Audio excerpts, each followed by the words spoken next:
बच्चे लोग अभी भी स्कूल जाते हैं तो उसके ज़मीन पर पीछे बैठाते हैं, ज़मीन पर पीछे बैठाते हैं। उनके साथ बराबरी का हक ना बराबरी का भावना लेकर के संवेदनशीलता से कोई उनके साथ डील नहीं करते। मैं हर रेप केस हमारे इलाके से, चाहे वो 5 ब्लॉक में हो 7 ब्लॉक में हो, एक भी हम नहीं छोड़ते हैं। भेदभाव करते हैं कास्ट के आधार पर, जाति व्यवस्था के आधार पर भेदभाव करते हैं। मैं वही जानना चाह रही हूँ, जाति व्यवस्था है वो कौन से उसमें है? हमको नाम लेने मत बोलिए, मैं नाम नहीं लूंगी। तो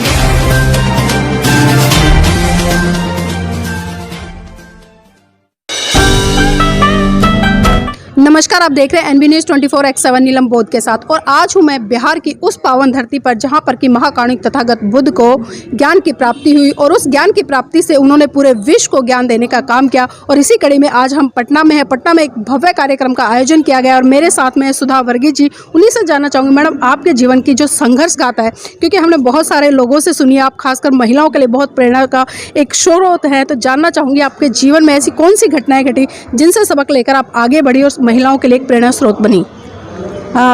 मेरे जीवन में ऐसी कोई घटना नहीं घटी है, लेकिन मैं बिहार के गरीब के बारे में सुने हैं, पढ़े हैं और उनका कुछ चित्र देखा कि गरीब परिवार रोड बगल में रहते हैं, उनका रहने का जगह नहीं है। तो ये बात मुझे समझिए एक धक्का के समान लगा और मैं तय किया कि मैं बिहार जाऊंगी और बिहार के गरीब से भेंट करूंगी। मैं केरल से हूँ, मेरा जन्म हुआ केरल में और केरल से बिहार आना, बिहार कहाँ है उतना तक मैं नहीं जानती थी, लेकिन मैं तय किया कि मैं बिहार जाऊंगी। तो मैं बिहार पहुँचे।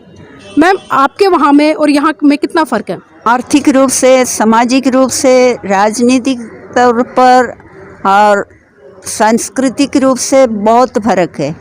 आकाश और पाताल का फर्क है। उधर 98% साक्षरता है, इधर हमारे मुसहर लोगों के बीच में महिलाओं के पास 0 साक्षरता है। तो फर्क हर तरह से फर्क है और बहुत ज़्यादा फर्क है। हम देखते हैं कि जो मूसक समाज है उसको कहीं ना कहीं हाशिए पे रखा जाता है और उसकी बहुत ज़्यादा अनदेखी की जाती है। तो क्या इस समाज में हमें जाति व्यवस्था देखने को मिलती है? बिल्कुल देखने के लिए मिलती है। आज भी उनके साथ छुआछूत रखते हैं। और शिक्षा में यदि बच्चे लोगों को, माँ बाप को थोड़ा जागरूक करके बच्चे लोग अभी भी स्कूल जाते हैं तो उसके ज़मीन पर पीछे बैठाते हैं, ज़मीन पर पीछे बैठाते हैं। उनके साथ बराबरी का हक ना बराबरी का भावना लेकर के संवेदनशीलता से कोई उनके साथ डील नहीं करते हैं। मतलब समानता नहीं होती? नहीं है। हाँ, तो मैम ये भी जानना चाहूँगी, जिस तरह से आप बात कर रहे थे कि आप बिहार में आए और बिहार की जो स्थिति देखी उसका थोड़ा सा वर्णन करें हमारे दर्शकों के लिए। बिहार की स्थिति मतलब हमारे लोगों का स्थिति हम आपको बताए हैं, पूरा गरीबी, छुआछूत, समानता का अभाव सब कुछ है। और बिहार में आकर के इन लोगों को समाज में किसी तरह का भागीदारी लेने के लिए नहीं था। ये लोग समाज में एक शादी में इन लोगों को कोई नहीं बुलाएगा। इनके लिए बर्तन, मान लीजिए वे लोग आपका खेत में जोत रहा है, आपके लिए एक छिप्पा लोटा बाहर रखेंगे, उसी में आपको ला करके खाना डालेंगे, आप वही खाइएगा। तो इन लोगों की ऐसी मजबूरी क्या है कि इन लोगों के घरों में काम करने जाते हैं, खेतों में काम करते हैं? क्या स्वयं अपना रोजगार नहीं कर पाते? कौन सा रोजगार करेंगे? इनके पास ज़मीन नहीं है, इनके पास कोई बिजनेस नहीं है, उसके अलावा कौन सा रोजगार करेंगे? कोई रोजगार इनका नहीं था, क्योंकि ज़मीन बिना बिहार में या कहीं ज़मीन बिना आप क्या करेंगे? नहीं तो आपके पास मजबूत पैसा होना चाहिए ताकि हमारा बिजनेस खड़ा करेंगे, वो भी नहीं था। जिन लोगों के पास में ज़मीन है, आखिर वो लोग कौन हैं? वे लोग बैकवर्ड कास्ट है, नहीं तो अपर कास्ट है। तो क्या वो लोग, मतलब जिस तरह से भाईचारे की बात करूँ या मैं आप लोगों के साथ में समानता की व्यवहार की बात करूँ, तो मूसक समाज के साथ में इस तरह की व्यवहारता का स्थापित नहीं करते हैं ना?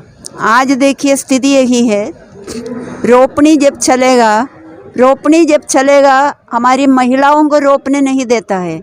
बाहर जिला से पुरुषों को ला करके रोपनी चला रहे हैं। काटने के समय हमारी महिलाएं बैठेंगे और मशीन से कटनी करा रहे हैं। तो हमारे गरीबी के हालत आपको समझ में आना चाहिए। जिस तरह से अभी आपने बताया कि वो जब रोपाई का काम होता है तो दूसरे गांव से लोगों को लाते हैं, पुरुषों को लाते हैं, तो क्या वो लोग किसी मुस्लिम समुदाय से आते हैं, सिख समुदाय से आते हैं, बौद्ध समुदाय से आते हैं, जैन से आते हैं या फिर हिंदू हैं? मैं कोई धर्म लेकर के बात नहीं करूँगी, जी। ठीक है। ये इंसान का कोई धर्म नहीं है, इंसानियत बिना जो लोग हैं वही लोग ये काम नहीं, फिर भेदभाव किस आधार पे करते हैं? भेदभाव करते हैं, कास्ट के आधार पर, जाति व्यवस्था के आधार पर भेदभाव करते तो मैं हैं। वही जानना चाह रही हूँ, जाति व्यवस्था है वो कौन से आपको उसमें? समझना है, हमको नाम लेने मत बोलिए, मैं नाम नहीं लूँगी। तो देखिए कहीं ना कहीं समझदार के लिए इशारा काफ़ी है। तो मैं जानना चाहूँगी जो आपका जीवन संघर्ष रहा है, क्योंकि आपने कहा कि आप लोगों को वहाँ पर पढ़ने भी नहीं दिया जाता और काम भी नहीं करने दिया जाता, तो मुझे पता चला कि आपने LLB की, तो किन हालातों में की?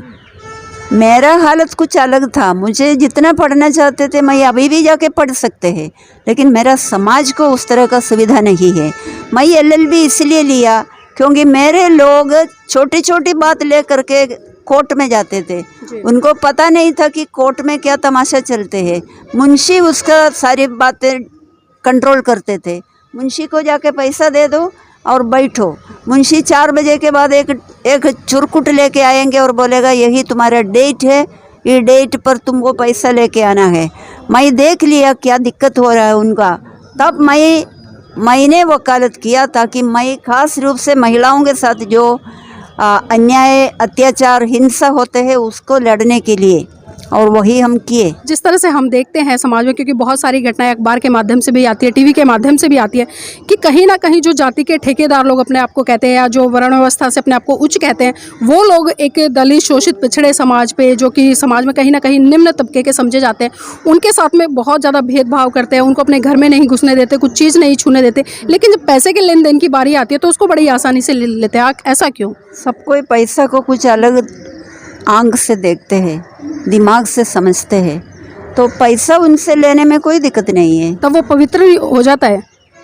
वो पवित्रता पैसा के साथ नहीं जोड़ा जाता है।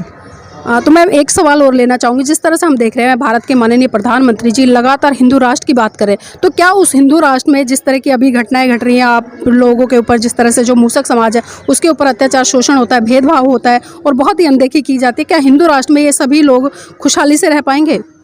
वो हम नहीं जानते हैं किस तरह से खुशहाली से रहेंगे, लेकिन हमारे समाज के साथ जो हो रहा है, अन्याय हो रहा है। यूपी के बात आप सोचिए, एक किशोरी लड़की को जान मार करके उसको लटकाए दिया पेड़ पर। जी। माने प्रधानमंत्री का कान में कुछ नहीं पहुंचा। 4-5 महीना पहले 3 लड़कियों को लटकाए दिए थे, उसी पर भी इनका कोई प्रक्रिया व्यक्त नहीं किया। तो आप समझिए कितना संवेदनशील वो है लड़कियों के प्रति, महिलाओं के प्रति। इस दिशा में आप कोई काम कर रहे हैं? मैं हर रेप केस हमारे इलाके से, चाहे वो 5 ब्लॉक में हो, 7 ब्लॉक में हो, एक भी हम नहीं छोड़ते हैं। तो उसमें जो केस रजिस्टर करवाएंगे, अरेस्ट कराएंगे, केस का ये चलेंगे। तो जिस तरह से आप लोग न्याय चाहते हो, क्या उस तरह से न्याय मिल पाता है आज की अगर हम हालातों को देखें तो? बिल्कुल नहीं मिल पाते हैं। हम तो पूरा भारत में घूमते नहीं है, मेरा वर्क एरिया